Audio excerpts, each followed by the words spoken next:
ہم جائز اور ناجائز مال اکٹھا کر کے نا، ہم سے جب کوئی شخص پوچھتا ہے کہ کس کے لیے جمع کر رہے ہو، بچوں کے لیے.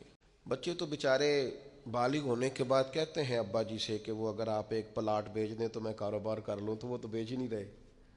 تو شروع سے تو آپ کہہ رہے تھے بچوں کے لیے جمع کر رہا ہوں. کہاں ہے بچوں کے لیے؟ یہ تو آپ کے نام ہے، ہر چیز پر قبضہ آپ کا ہے. اگر آپ چاہتے ہیں کہ میرے بچے میرے بعد کسی پریشانی کا شکار نہ ہوں، تو اس کے لیے باپ کا امیر ہونا ضروری نہیں، باپ کا نیک ہونا ضروری ہے. آپ یہ سمجھتے ہیں کہ میں بہت زیادہ بینک بیلنس چھوڑ کے جاؤں، میں بہت ساری زمین جائیداد چھوڑ جاؤں گا تو یہ خوشحال وقت گزاریں گے، انہیں کوئی تکلیف نہیں آئے گی؟ ایسا نہیں ہے. آپ کے پیچھے آپ کے مال، آپ کی جان، آپ کی اولاد کی حفاظت تب ہوتی ہے جب آپ تقوی چھوڑ کے جاتے ہیں، پرہیزگاری چھوڑ کے جاتے ہیں، نیک نامی چھوڑ کے جاتے ہیں. یہ قرآن مجید ہے، یہ سورہ کہف ہے، یہ حضرت خضر علیہ السلام ہے. یہ ایک گاؤں میں گئے ہیں جناب موسیٰ کلیم علیہ السلام کے ساتھ.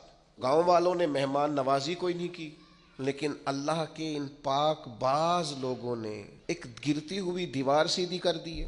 اور جب جناب خضر علیہ السلام سے پوچھا جاتا ہے کہ جناب آپ یہ گرتی ہوئی دیوار سیدھی کر رہے ہیں اور یہ لوگ وہ ہیں جنہوں نے پانی تک نہیں پوچھا، خضر علیہ السلام نے فرمایا یہ دیوار 2 یتیم بچوں کی ہے، ان کی ملکیت ہے یہ جگہ، اور اس جگہ کے نیچے ان کا باپ خزانہ چھوڑ گیا ہے اپنے بچوں کے لیے. اگر یہ دیوار گر جاتی، خزانہ ظاہر ہو جاتا، تو ان بچوں کا مال لٹ جاتا.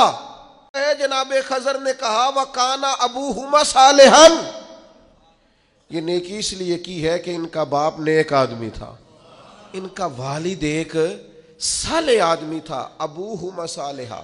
حضرت عبداللہ ابن عباس اس آیہ مبارکہ کی تفسیر میں فرماتے ہیں یہاں بچوں کی نیک نامی کا ذکر ہی کوئی نہیں، بچوں کا نام ہی نہیں کہ بچے نیک تھے کہ بد تھے. صالح کے بچے ہیں، نیک ہی ہوں گے، گمان یہی ہے کہ نیک ہے، پرہیزگار ہے.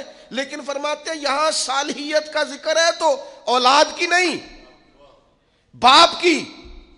اور پھر اگر تم نیک نامی چھوڑ کے جاؤ تو پھر اپنے بچوں کے لیے پریشان نہ ہونا، رب کی رحمت ان کی حفاظت کرے گی.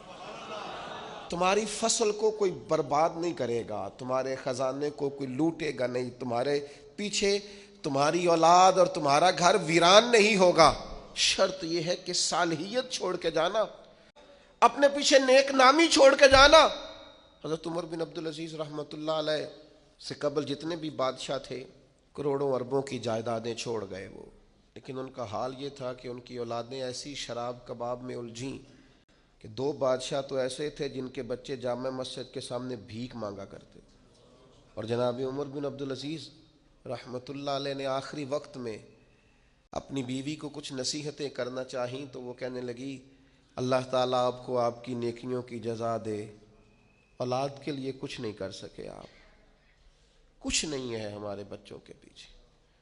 تو آپ نے فرمایا بلاؤ نا بیٹوں کو. تو بیٹے حاضر ہوئے تو حضرت عمر بن عبدالعزیز کہنے لگے بیٹا تمہارا باپ بزدل تھا، جائیداد نہیں بنا سکا، اسے معاف کر دینا. کہا بھاجی آپ بزدل کیا مطلب؟ تو ہر میدان میں ڈٹے رہے. فرمانے لگے میں بزدل تھا بیٹا، دوزخ سے ڈر گیا، جہنم کی آگ سے میں ڈر گیا. میں نہیں اپنے مالک کے عذاب کا مقابلہ کرنے کی سخت رکھتا تو میں ڈر گیا، تمہارے لیے کوئی ناجائز پیسہ جمع نہیں کر سکا، اپنے باپ کو معاف کر دینا.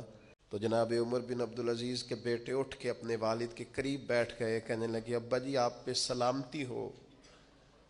پرانے بادشاہوں کی اولادیں گلیوں سے گزرتی ہیں تو لوگ دیکھ کے رخ پھیر لیتے ہیں، اور ہم جس گلی سے گزرتے ہیں لوگ کہتے ہیں نیک آدمی کی اولاد جا رہی ہیں، آپ کے نام سے جانے جاتے ہیں تو ہمارا قد ناز سے اونچا ہو جاتا ہے، ہمارا سر فخر سے بلند ہوتا ہے. گھر چاہتے ہو کہ پیچھے اولاد کو کوئی تکلیف نہ آئے، جانے کے بعد اولاد پر کوئی آزمائش نہ آئے، تو پھر سرمایہ نہیں، مال نہیں، جائیداد نہیں، تقوی چھوڑ کے جانا، پرہیزگاری چھوڑ کے جانا.